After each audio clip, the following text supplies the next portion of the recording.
Sejam bem-vindos ao Diálogos Autênticos, um podcast para chamar de seu. Aqui, nós vamos ter um bate-papo descontraído sobre temas difíceis da vida, como relacionamentos, conflitos familiares, gestão financeira e carreira. Meu nome é Laila, eu sou advogada, especialista no direito das famílias e sucessões, e você pode me encontrar nas redes sociais com o @LailaProcope.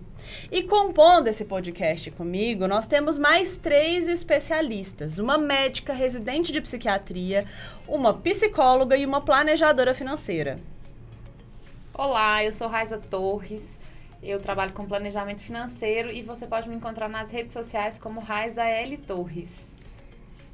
Eu sou Ana Gabriela Pettinelli, médica residente de psiquiatria e você pode me encontrar nas redes sociais no @AnaGabrielaPettinelli. Olá, eu sou a Lilian de Bernardi, eu sou psicóloga clínica e nas redes sociais você me encontra no @Lilian de Bernardi. Lembra que você pode encontrar esse podcast nas plataformas de podcast, o nome é dialogosautênticos.podcast e nas redes sociais o @ também é Diálogos Autênticos Podcast. Gente, começando aqui, a gente falou muito de planejamento, tá ali no relacionamento, mas e quando esse relacionamento termina? Como que a gente recomeça a vida, ingressa em um novo relacionamento, como não cometer os mesmos erros novamente? Anas, fala pra gente. Olha, se tivesse uma fórmula mágica fácil assim, eu acho que a gente não estaria discutindo tanto a questão dos relacionamentos na vida, assim, né? O ser humano discute isso acho que desde que a gente tem registro, a gente discute como é se relacionar com o outro e consigo mesmo. Mas acho que a questão, né, do estar ali solteiro, ou, né, pós um relacionamento, tem muito a ver com essa questão de, não vamos cometer os mesmos erros. Quais erros? Quais foram os erros? O que aconteceu? Acho que a primeira coisa que a gente precisa pensar é não cometer os mesmos. Quais? Eu acho que naturalmente, de um relacionamento para o outro, a gente vai tendo melhorias, né? Assim, a gente vai amadurecendo e, isso não deu certo lá, então eu tenho que... Naturalmente, isso vai sendo, né? Vai acontecendo, eu acho. Depende, né? Eu acho que depende bastante, porque tem gente que não consegue enxergar os próprios erros, as próprias dificuldades, as próprias fraquezas, né? Então, assim, por exemplo, a pessoa às vezes termina um relacionamento e só aponta os defeitos do outro.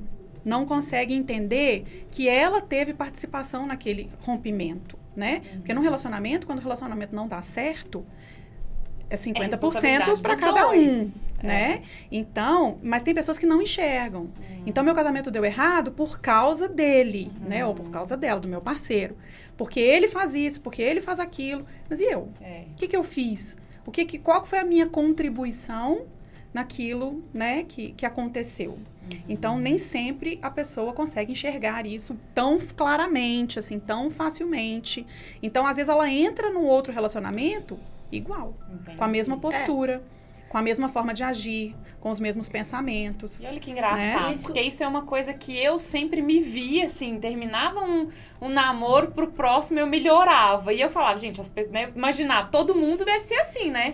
A gente sai de um relacionamento e aprende com o que a gente fez que não deu certo, pro próximo fazer diferente. Você quer ver como não? Todo mundo conhece alguém. Eu duvido que você não conheça alguém que... fulano tem dedo podre. Pera lá. Todos os relacionamentos dessa pessoa sempre são caóticos, sempre dão muito errado. Fulano tem dedo podre. Só fica com o vilão.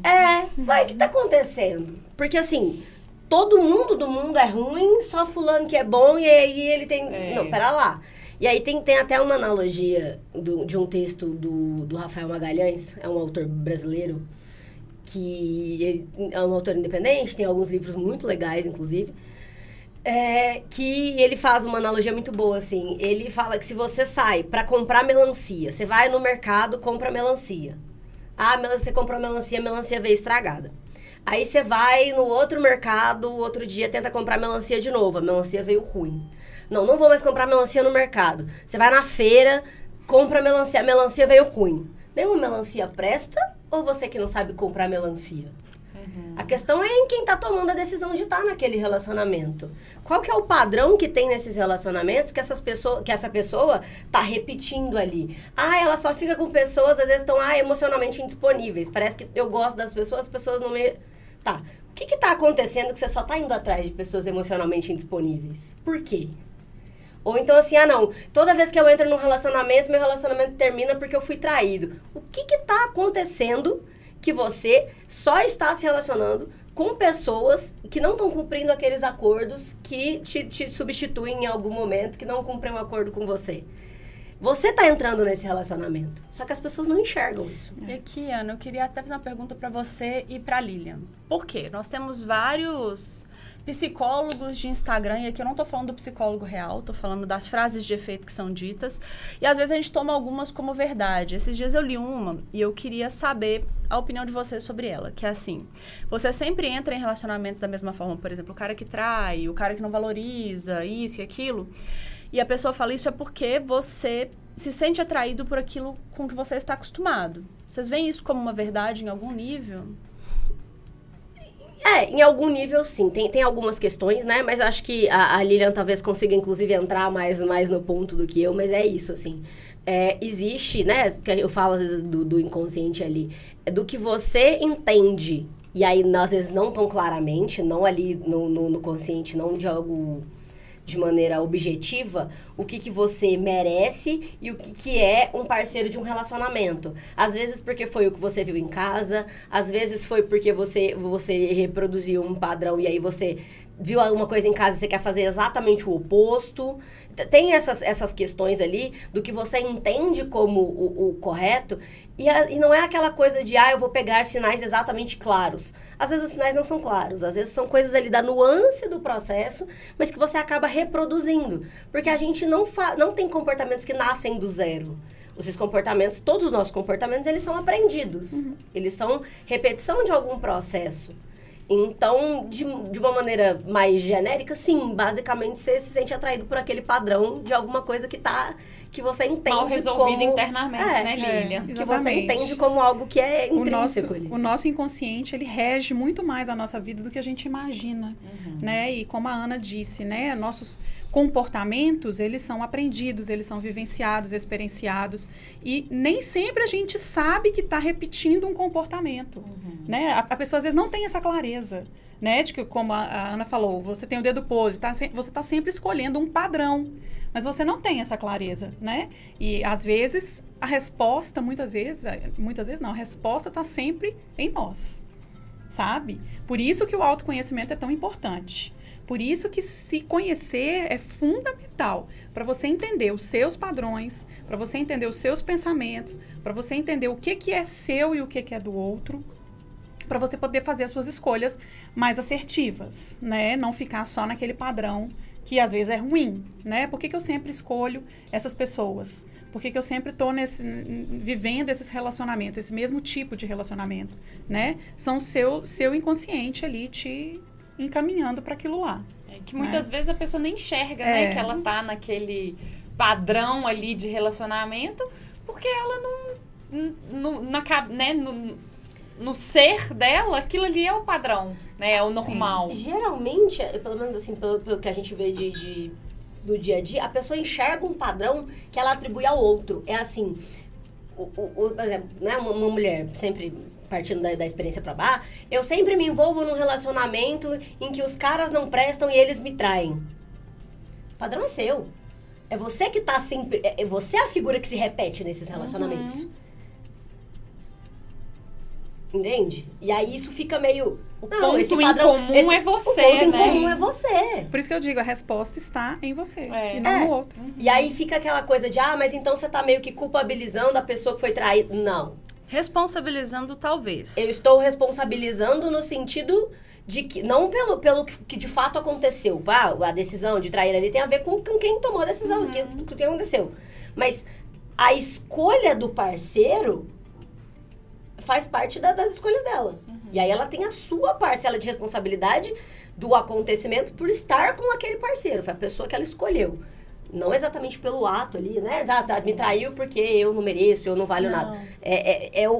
2 casas atrás ali, 2 casas antes disso. E até bom que você falou do eu mereço. Eu acho que uma coisa que acontece muito é esse sentimento de não merecer algo bom, de não se sentir bem. A autoestima, ela acaba influenciando muito como o que a gente aceita de relacionamento.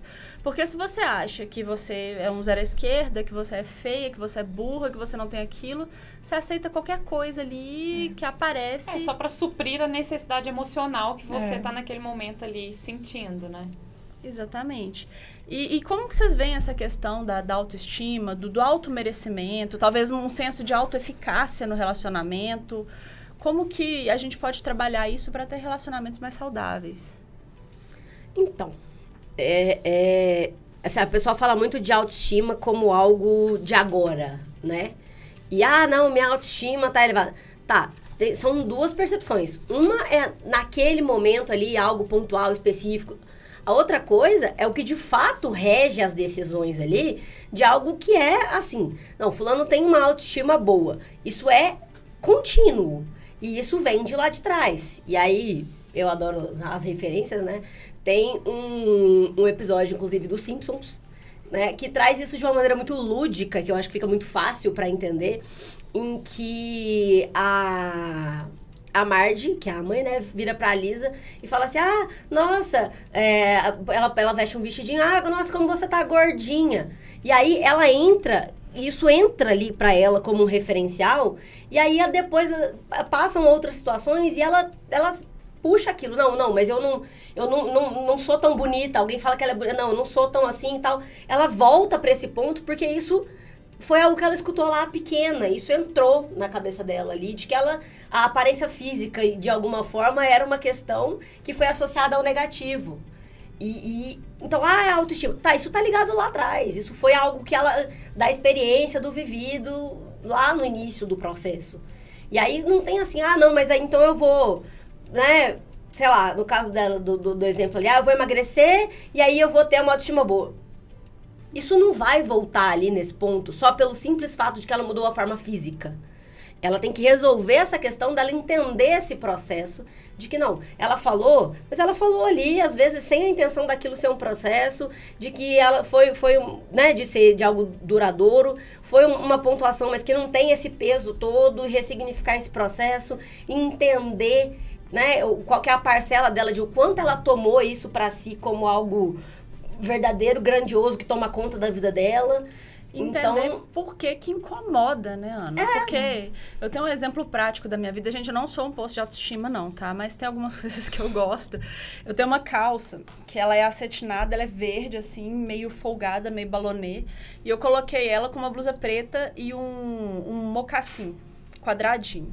Aí eu tava saindo de casa, meu marido olhou pra mim e falou, nossa, tá igual um duende, um leprechaun. Isso poderia ter acabado com o meu dia, mas eu me sinto muito bem naquela calça, eu adoro aquela calça. Eu achei realmente muito parecido com o Leprechaun, e aí todo mundo que eu encontrei na frente, eu falei, gente, vocês viram que eu tô vestida de Leprechaun? E aquilo foi o máximo. Mas é como você introjetou isso. É como o que isso significou pra você. Pra você era uma coisa positiva, uma coisa legal, mas isso é muito seu. É do que você traz de bagagem. Entende? Então, não é um comentário do dia. Esse comentário do dia, ele é um ponto numa linha reta que tá lá desde que você nasceu. E você acha que, por exemplo, às vezes tá tendo ali uma briga e a outra pessoa, ela se sente ofendida por causa dessa discussão, eu vejo muito. Não, você me chamou de lerda, de feia. E a outra pessoa fala, não chamei, eu só tô falando isso aqui. É uma coisa, né, que a pessoa tem que se resolver e ela acha que está sendo atacada porque, na verdade, é uma coisa que dói nela. A outra pessoa nunca atacou. Exatamente. A autoestima, ela vem muito do autoconhecimento, né? Então, quanto mais você se conhece, quanto mais você se aceita, quanto mais você tem a noção realmente de quem você é, né, mais forte e mais elevada fica a sua autoestima, né? Então, muitas vezes as pessoas vão xingar, vão criticar, e a pessoa vai sair ilesa, porque ela se conhece, ela se basta, ela se entende, ela consegue ela bancar, entendeu? Eu quero sair com a minha calça e ponto final, foi o que você fez. Gosto da minha calça, ela é super confortável, me sinto bem dentro dela, me acho bonita dentro dela e vambora, né? Agora, tem pessoas que vão aceitar isso realmente como uma crítica e, por não se conhecerem, vão se sentir super ofendidas, todo mundo vai me achar feio, e aí já vai ficar naquela coisa, né? Todo mundo vai olhar pra mim, todo mundo vai achar que eu sou feia, tô me importando muito com a opinião dos outros, e aí a minha autoestima vai lá embaixo. Porque, pessoalmente, gente, eu nunca parei pra analisar se o Leprechaun era bonito ou feio. Mas eu gostava da calça. Mas era um referencial que você tinha, era algo bom, ponto. E aí você parte desse lugar. Entendeu? Se a pessoa parte do lugar de que isso é algo ruim, não interessa se a outra pessoa disse assim, nossa, que legal você tá parecendo o Leprechaun. Essa referência pra você, se fosse algo ruim, que tivesse introjetado como algo ruim, já tivesse aí como algo ruim, não interessa o tom em que ele disse isso. Ia ser algo ruim. Você ia se sentir acabar mal. com o seu dia. Pois é, até aproveitando aqui o trocar, Leprechaun, falando de dinheiro, Raiza, esses maus entendidos acontecem. A gente tá começando ali um relacionamento, um lida com dinheiro de uma forma, o outro lida de outra forma. Ou então, um fala, eu acho que isso aqui, na verdade, é uma coisa barata. O outro fala, eu acho que é caro. Isso tem a ver com o que cada um prioriza. Como planejadora financeira, quando você pega um casal ali, como que você acha que pode ser feito esse alinhamento dentro do planejamento? Aí, tanto no namoro, porque às vezes começa a conversar, demonstrar, né? Assim, já... eu quero ir na festa tal. O outro fala, não, mas essa aí eu não vou. Ela é muito cara. E nesse camping aí específico, é barato, mas eu é meio fuleira. Acho que tem que pagar mais. Como que você acha que a gente pode fazer essa gestão do dinheiro para fazer os planos em casal? A gestão do dinheiro num namoro é mais complicada, porque ainda não tem uma junção ali, né? Não tem uma casa dos dois, né? Cada um ali ainda por si. Por mais que tenham, talvez, planos de se casar, ok, uma parte dali do que eles ganham, eles vão direcionar ali para aquele plano de casar. Agora, num casamento é muito mais fácil da gente definir, né? Assim, por exemplo, lá na minha casa, a gente senta junto para preencher a planilha de despesa. Então, a gente sabe que o percentual para despesas da casa é 40%. Então, o que são essas despesas da casa? 40% vai para aluguel, conta de luz, condomínio, né, a funcionária. Então, assim, isso ali vai 40% da renda para suprir aquilo ali. E que não deve, gente, passar disso, não. Porque uma pessoa que precisa se estruturar, né, que quer se estruturar, ela tem que ter isso muito bem definido para que ela entenda quanto da renda dela ela vai precisar para suprir as necessidades básicas. Né? E aí, das despesas da casa, 10 a 15% para alimentação. Então, além dos 40, mais 10 a 15 para alimentação, que é necessidade básica, é o que a gente precisa para sobreviver, ter um teto para morar e comida, né? É o que a gente precisa para sobreviver. Eu sempre falo de pelo menos 10% para ali para os investimentos, para guardar mesmo, para a realização dos sonhos de agora, dos futuros, e o restante, 35%, de demais despesas que a gente considera como não essenciais, que num caso de emergência a gente consegue diminuir essas despesas para que organize ali as finanças, né? Como da Laila, por exemplo, a gente conseguiu chegar num percentual, e claro, gente, esse percentual também é muito de acordo com cada um, né? Cada um vai ter ali a sua despesa e a gente vai ter ali. A gente tem um padrão que a gente não deve passar, por exemplo, das despesas da casa mais de 45% da renda, porque senão não vai sobrar para as outras coisas que a gente precisa.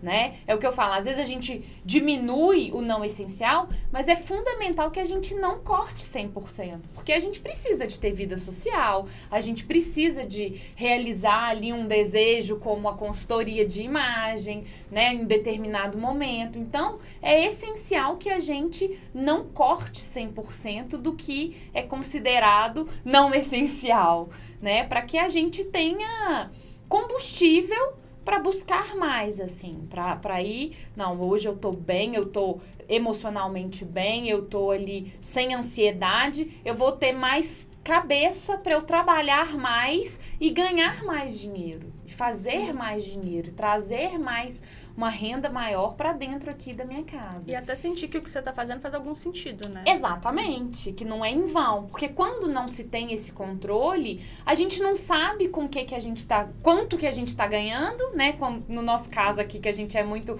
autônomo ali, não tem o certinho de quem é um CLT, por exemplo. Se a gente não controla, a gente não sabe quanto que a gente fez naquele mês, quanto que a gente faturou, não tem uma previsão dos próximos meses e não sabe com que e para onde que foi aquele valor. Para onde que a gente, com que a gente gastou aquele valor ali. Então, para a dinâmica do casal, é muito importante porque, né, lá em casa, a gente tem desejos de viagem com os meninos, né, com os filhos, no seu, né, Lilian, Sim, você também que também. tem filho, a gente faz viagem, a gente realiza os sonhos fazendo viagem, e isso precisa ser conversado e definido ali, tá, então quando que a gente vai viajar? O que a gente precisa para fazer essa viagem? Então vamos aqui, definir a data, passagem, tá, vamos comprar as passagens aqui e vamos começar a olhar os hotéis. É um planejamento. Uma viagem é um planejamento. A gente precisa planejar quanto que a gente vai levar para gastar, onde a gente vai ficar hospedado, vai precisar de um aluguel de carro, não vai, né? Assim, então, tudo isso é um planejamento que deve ser feito ali com o casal. Quando se tem filhos maiores, os meus ainda falam as vontades, mas assim... Babies. Não define muita coisa. Mas quando você tem filhos maiores, como no caso da Lilian, eles podem dar opinião. Ah, a gente vai viajar no final do ano, eu quero conhecer isso e isso lá para onde a gente vai. Então, eu quero, né, a gente então vai colocar no planejamento o desejo ali daqueles filhos. E tudo isso precisa ser definido entre a família ali, porque, querendo ou não, é um planejamento e envolve dinheiro, né? Envolve... Até aproveitando que a gente estava falando a diferença do namoro e do casamento, que o namoro é mais difícil, né? E a gente vê muito o namoro como um passo antes do casamento. E aí eu vou trazer uma polêmica pra mesa, pra variar, senão não seria eu. Namoro foi feito pra acabar? A cara da Lilian, oh meu Deus!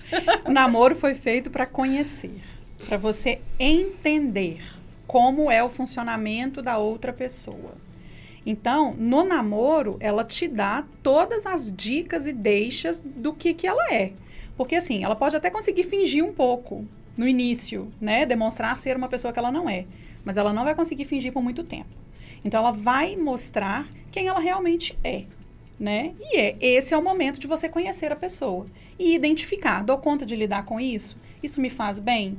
Eu consigo viver bem com isso? E a outra pessoa consegue viver bem também com as minhas dificuldades, com as minhas fraquezas, com os meus problemas? É o conhecimento. O namoro é a época de se conhecer, de se relacionar, de compreender. Por isso que a gente tem que deixar um pouco, né, aquela sensação de paixão de lado e olhar bem para as características da pessoa. Porque senão a gente fica encantado, né, aquela pessoa é perfeita. Não existe ninguém perfeito. Até como essa pessoa lida com o dinheiro no namoro relacionado ao outro, vai ser como ela vai lidar no casamento. Não faz sentido. Você tá com uma pessoa... Esses dias eu nem sei quem foi que eu vi, que ela falou que nunca quis ter filho, aí encontrou com um cara, ele falou, meu sonho é ser pai. Ela falou assim, não vou nem dar a chance de virar uma paixão, não. Dessa porta você não vai passar, porque é um problema que não vai ter negociação possível, né? Exatamente. Mas isso parte do princípio de que ela se conhece o suficiente e tem isso muito decidido pra ela. Se ela não tivesse isso muito claro, ela não conseguiria fazer esse movimento. E também tem o outro lado, pro cara também, por exemplo, eu tenho um amigo que ele separou há uns anos atrás e ele agora ele fala, as pessoas me perguntam por que eu não tô namorando já tem muito tempo que eu separei, por que eu não namoro? Porque eu quero ter filho, eu quero casar, ter filho, ter gato, ter cachorro, ter tudo e hoje em dia as mulheres não querem isso. Então eu não vou dar seguimento num relacionamento de que eu sei que já tá começando ali com ideias e vontades diferentes. Não vou perder o meu tempo e nem o tempo da pessoa. Então, eu já chego falando, olha, eu quero isso, isso e isso. Você quer? Não quer, então, um abraço. Tchau. Não deixe passar pela porta. Não deixa passar. Não deixa, porque senão vai tendo aquela expectativa, tanto a pessoa que quer, né, construir a família ali, quanto a outra que não quer, e vai chegar uma hora que vai ter um conflito. É claro que é possível a pessoa mudar de opinião? né? Muitas vezes ela vai falar assim, não quero filhos, não quero isso, não quero. E depois, Chega ao um longo do momento- tempo, ela vai pensando, ela vai repensando, ela vai refletindo, ressignificando. E ela chega à conclusão de que, sim, agora para mim é viável mudar. Mas, normalmente, quando a pessoa se conhece bem, né? E tem esse autoconhecimento, assim, muito apurado, ela realmente vai ditar aquilo que ela tolera, né? E isso dificilmente vai mudar. Então, quando a pessoa tem esse momento de, olha, realmente não quero, é o momento do namoro de você prestar atenção, né? Dou conta disso, não dou conta disso, é com isso que eu quero, comunga com a minha opinião, ou não, é completamente diferente, né? Para poder identificar, quero continuar nesse relacionamento ou não quero. E até você falou assim, né, é feito pra acabar. Cara, pensando que namoro é o momento para se fazer alinhamento de expectativa, eu acho que não. Se você pensar que esse alinhamento de expectativa ele tem que ser refeito o resto da vida quando você estiver num relacionamento. A expectativa dos dois tem que estar alinhada para que as coisas caminhem. Agora, pensando ali, precisa acabar. Eu, pessoalmente, acho que existe um processo. Mas se as pessoas estiverem alinhadas à expectativa e para elas estiver tudo bem, se manter num namoro, cada um morando na sua casa, levando a sua vida e estando num namoro pro resto da vida, a expectativa tá alinhada. A gente pensa muito Sim. parecido. Porque, assim, o que diferencia o namoro da união estável, por exemplo, tá ali o casal há muito tempo, é a intenção de formar família. Principalmente a intenção de formar família. E, às vezes, você tá no relacionamento ali já tem 20 anos, mas não é família. E aí eu não tô falando nem de morar junto, morar separado, não importa. Às vezes não tem a intenção de ter uma família. É claro que quando a gente vai pro campo do direito fica muito confuso. Tem a discussão, é um namoro qualificado, é uma união estável? E é que eu já te falo, você tá morando 20 anos juntos, na mesma casa ali. É difícil judicialmente ser considerado um namoro qualificado. Já te aviso isso, tome cuidado de pagar contas juntos, de o porteiro deixa, tô morando junto. Se você não tem uma união estável, faça o contrato de namoro, mas saiba que a união estável acontece independente do contrato de namoro. Você pode ter um contrato lindo, amarradinho, e na justiça entender, não, na verdade, isso aqui é união estável. Então, pense bem, veja ali, converse com o advogado, porque às vezes é legal você reconhecer uma união estável e fazer uma separação de bens, colocar regras específicas. Um mora numa cidade, outro mora no outro, a gente pode trabalhar isso. E essa questão do namoro da união estável realmente é bem controversa, porque é muito subjetivo, intenção de formar família. E se um tem, o outro não tem, e se tem e depois muda, a gente... É difícil. E esse é um ponto que eu bato, inclusive, de não faço uma união estável sem reconhecer, porque você está criando um problema. De novo, é subjetivo. Pode ser desconstruído. E é fácil, gente, é fácil. Aí a pessoa fala lá, não era união estável. Tô 10 anos com ela, mas tem 7 anos que eu tô com fulano. Tem 3 que eu tô com outra, que eu tô na balada, ela tava lá, inclusive, sabia que eu ficava com outras pessoas, a gente não é uma família. Imagina você encarar isso numa audiência, no fim de um relacionamento, pelo amor de Deus, não façam isso. E aproveitando que já entramos na polêmica, eu vou trazer uma outra pergunta. Polêmica também. Eita. Idade importa? Diferença de idade no relacionamento? É aquilo, né? Se a gente for pensar tecnicamente, o que a gente tem ali, né? E você vai saber melhor que eu dessas bases jurídicas, né? Menor de idade, acho que é uma questão que a gente não precisa discutir. Não, por favor. Isso tá instituído na lei, bonitinho. Sim. Mas qual que é a questão? Tecnicamente, quando a gente pensa em maturidade neuronal, e aí a gente instituiu uma idade, né? Não é exatamente um dia não tá formado e no outro tá tudo pronto, mas até os 25 anos, você tá no processo de terminar essa maturidade cerebral. Então, você ainda tá ali adquirindo algumas habilidades, ainda tem uma imaturidade cerebral ali. Então, uma pessoa de 22 anos se relacionando com uma pessoa de 45, essas pessoas estão necessariamente em estágios diferentes da vida. Uma ainda tá num processo ali de maturidade cerebral, né? Parcial e tudo. Ainda tá vivendo esse processo de se colocar no mundo ali, inclusive de entendimento de si mesmo. E a outra pessoa já passou desse processo. Ah, mas as pessoas se organizam bem entre si. Eu acho que há um limite mínimo ali da coisa. Ah, não, uma pessoa porque tem 18, fez 18 ontem. Agora, não, pera lá. Anteontem não podia e aí mudou magicamente em 2 dias. Mas assim, uma pessoa que já tá ali um pouco mais madura, tem um processo um pouco mais organizado, aí, pra mim, segue a regra básica do relacionamento. Tá todo mundo de acordo? Tá resolvido. E eu acho que outro ponto que entra também é a questão mesmo da carreira, né? Assim, da estrutura dessa pessoa, né? A de 22 vai estar começando a vida dela ali na carreira e tal. A de 40 já tá com a vida teoricamente pronta, né? Já tá com a vida estruturada. Então, estão em momentos diferentes da vida também de carreira. O que também pode ser, se não for bem alinhado, um conflito. Né, que pode causar um conflito. Até capacidade financeira Capacidade também. financeira, e cobrança, claro. Você tem que entender. A pessoa que é mais nova, que talvez a mais velha, não tenha tanto tempo livre quanto você tem. Sim. Tantos sonhos e tal. Porque com 20 anos a gente tá assim, eu vou construir uma clínica veterinária de resgate gato e vou botar todo mundo... Aí com seus 30 ali, você já fala assim, não, acho que não vai funcionar, mas veterinário foi um bom curso. Né? Então, e a pessoa também que é mais velha, que já tá mais avançada na carreira, ela também tem que entender que a outra pessoa tem 22 anos. Sim. E que ela tá começando. E não adianta exigir que ela te acompanhe financeiramente. Às vezes até mesmo no diálogo, né? Porque bagagem de vida conta muito. É uma coisa que não tá no livro, você vive. Exatamente. É experiência, né? Não adianta trazer, fala, faça assim, que se você não vivenciar, você não vai aprender.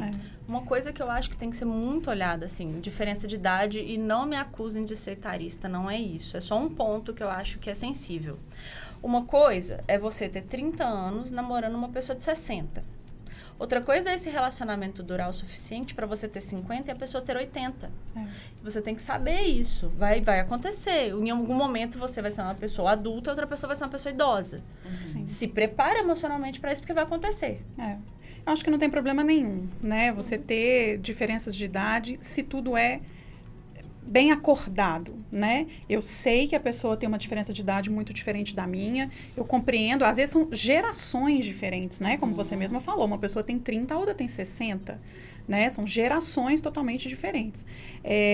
Se existe ali um comum acordo, se existe um sentimento, se existe um planejamento, tá tudo ok, né? Mas há de se pensar realmente nas diferenças, né? A pessoa precisa estar ciente disso.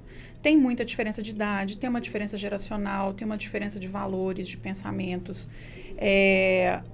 E o futuro, como será realmente, né? Eu hoje estou aqui a todo vapor, trabalhando, começando a minha carreira, a outra pessoa já está completamente estabilizada. Daqui um pouco eu vou estar no auge da minha carreira, a outra pessoa vai estar aposentada. Como que vai ser esse pós, né? Esse envelhecer juntos, esse construir a vida juntos, né? Se a pessoa estiver disposta a passar por essas questões todas, ou dificuldades, ou enfrentamentos, ou coisas boas também, tá tudo certo, né? E entra também aquela questão, né, dos vários planejamentos. E é aquilo também assim, quando eu tiver... eu quero aposentar, quero fazer 60, 65, aposentar e viajar o mundo.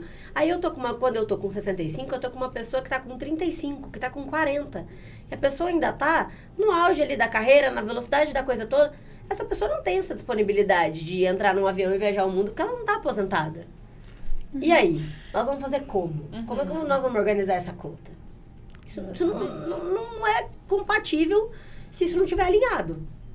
Se isso não tivesse sido planejado. E uma coisa que a gente não pode esquecer é questão também disso, assim, né? Tem filhos, que é uma coisa que pode acontecer aí nesse caminho aí. É uma mulher mais velha, né, com 50, 60, que tem filho, e o filho depende ainda dela de uma certa forma, e vai estar com um namorado mais jovem, que tá ali, né, E aí? Como é que faz?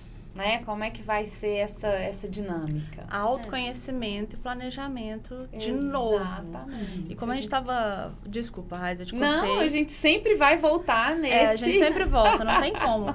Mas assim, aproveitando que a gente falou de planejamento, eu estava até conversando aqui antes da gente começar o podcast, e aí eu decidi, por causa da Ana, ela me falou, explica como que faz para casar, como é que funciona. E, tipo, gente, seguinte, você vai separar seus documentos pessoais.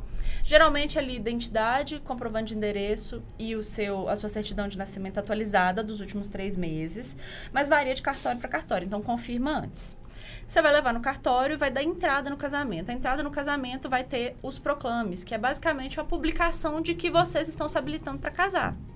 Inclusive, me surpreendi que tem gente que não sabia, coisas da nossa especialidade que a gente não imagina, né?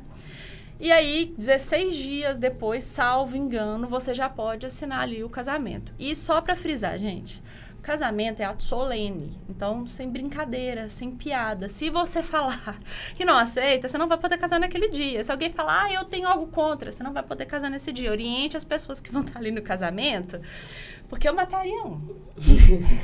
Juro. Calma.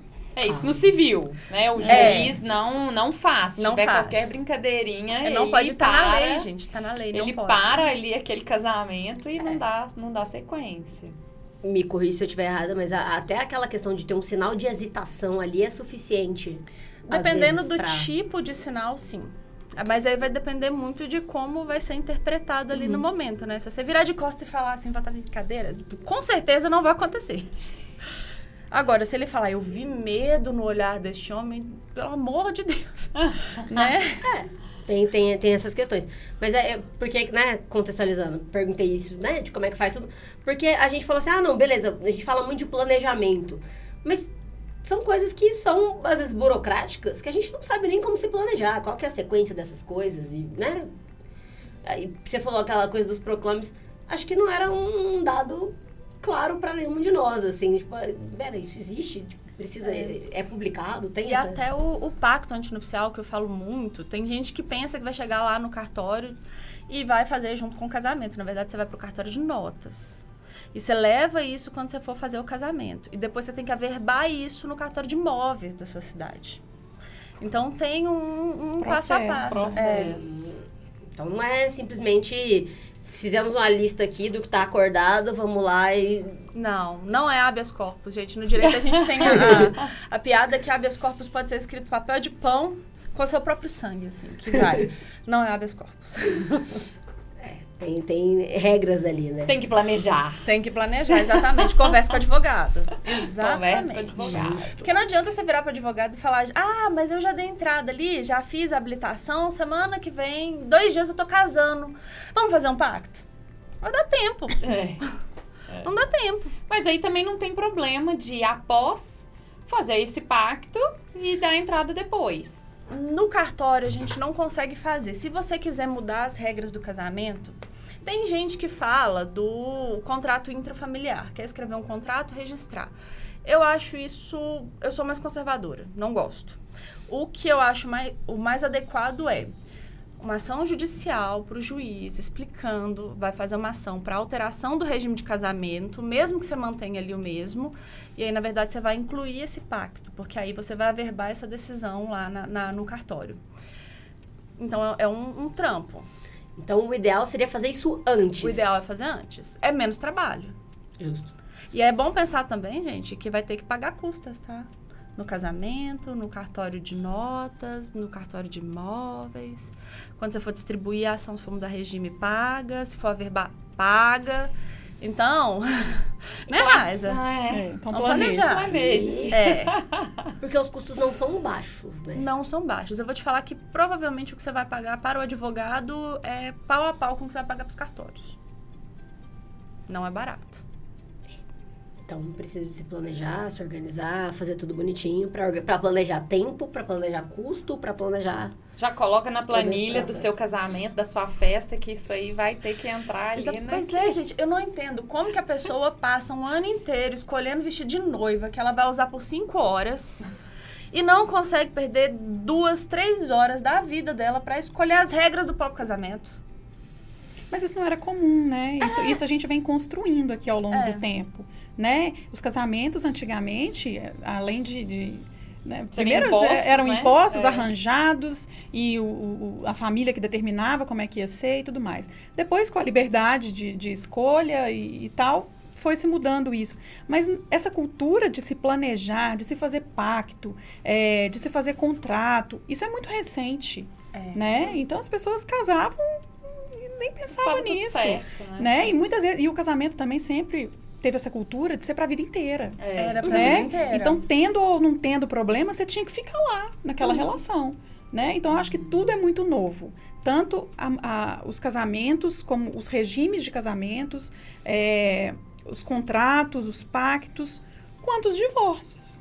Né? É tudo muito novo. E até os relacionamentos mesmo, que não são só casamento, união estável, tem namoro qualificado. Hoje a gente fala ali de relacionamentos abertos, que é uma coisa que o ordenamento jurídico não aceita, mas está acontecendo. E aí? E até os diálogos também, né? Foram mudando. Porque né, dessas épocas aí, de tudo que foi mudando nos relacionamentos, os diálogos também foram mudando. Sim. Né? Porque antes não tinha diálogo nenhum. Era diálogo. Imposto. Mulher pronto, não tinha voz. O homem que manda na casa. Que determina manda tudo. E ponto. Então, e a mulher realmente tinha que aceitar. Então, até o diálogo foi sendo construído. Né? Exato. E essa noção de unidade ali mudou, né? Assim, antes éramos uma unidade, família, fim, mas que tinha um líder. Um líder, só um líder. Agora não. A gente tem uma noção de unidade em que todas as pessoas que participam daquele processo têm voz.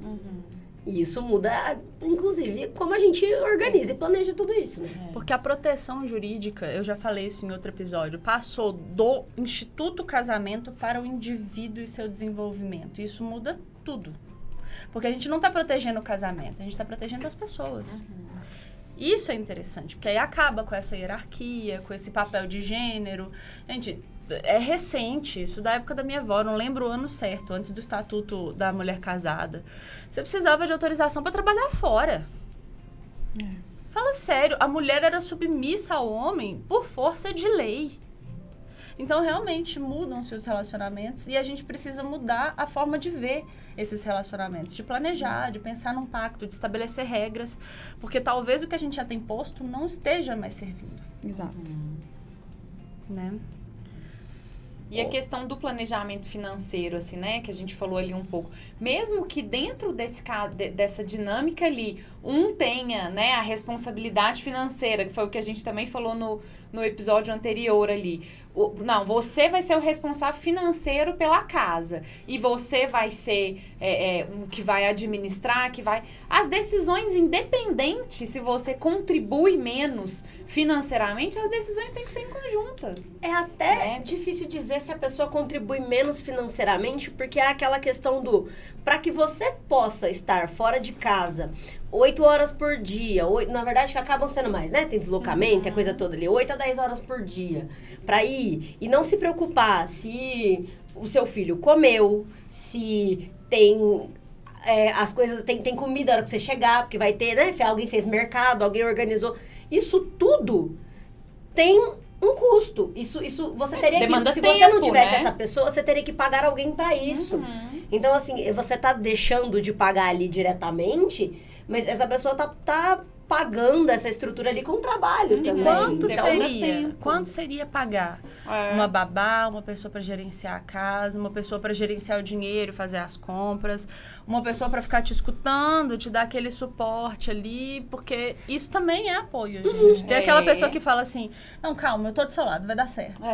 Isso faz muita diferença. Então, quando você tá doente, a pessoa assume o BO, porque... Sim. É isso. Se dali, né, você tem um cônjuge que tá com você ali, você tá doente, você tá em casa, a pessoa fica com você.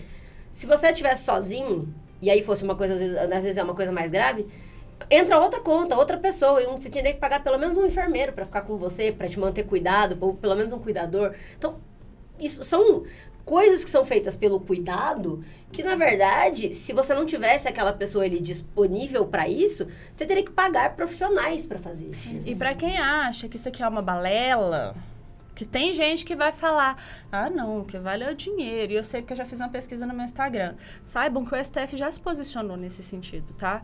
Por quê? Alguns regimes de casamento partilham ali o que foi adquirido durante o casamento, desde que seja provado o esforço comum. E aí teve uma discussão sobre, o que é esforço comum? O que é esforço comum? E sim, entra a parte financeira, mas também entram esses atos de cuidado, suporte emocional, essa presença. É um tema bem pacificado com relação a isso. E eu acho o suporte emocional fundamental também no relacionamento. Porque dúvida. Imagina, né? Uma pessoa que é responsável ali, ele tá se dedicando ao trabalho, ao ganho financeiro daquele sustento da família ali. Se ele não tiver o apoio emocional ali, porque tem dificuldade, gente. Todo mundo tem problemas no trabalho, dificuldades, e precisa de ter ali aquele apoio para dar uma descarregada também. Se não tem esse apoio, a pessoa não consegue sozinha. Tem uma dificuldade muito grande. Né? Então, é um papel muito importante dentro do relacionamento. É fundamental, gente. Família é complexo, não é só dinheiro, pelo amor de Deus. Não. E assim, de novo, encerrando aqui, chegamos ao final de mais um episódio. E eu gostaria de saber de vocês qual que é o apanhado geral do que a gente conversou hoje, Ana. Você começa? Posso. Eu acho que, assim, o apanhado geral do que a gente conversou hoje, né? Acho que tem a ver com...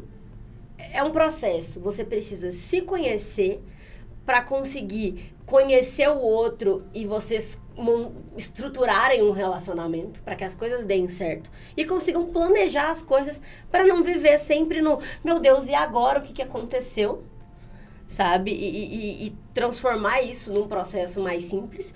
E acho que as duas principais bases para isso, né, para conseguir fazer essa preparação, lógico que você vai pensar ali, né, o que eu preciso preparar. Eu acho que a questão jurídica, e inclusive entra ali alinhamento de expectativa, e a questão financeira, porque isso molda, querendo ou não, hoje a gente vive num sistema capitalista, a gente precisa de dinheiro para pagar contas, para ter o mínimo de conforto e ter comida, onde morar e a coisa toda.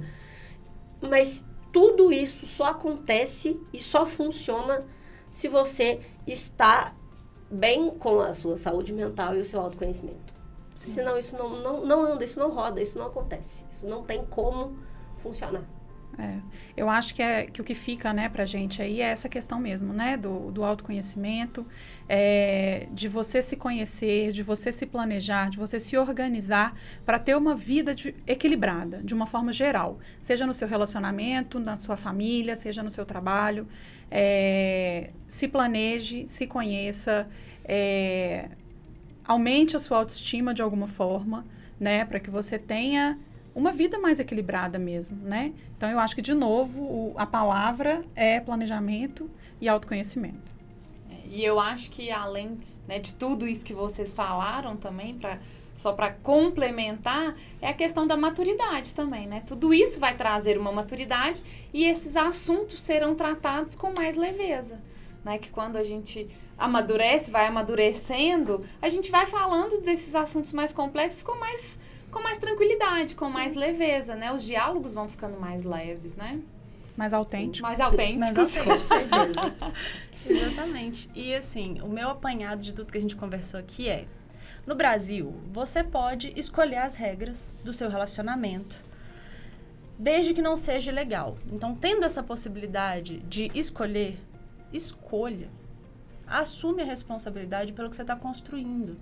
Tenha profissionais que vão te ajudar a fazer essa escolha, se conheça e escolha. Isso é importante e vai garantir que você tenha muito menos dor de cabeça na vida.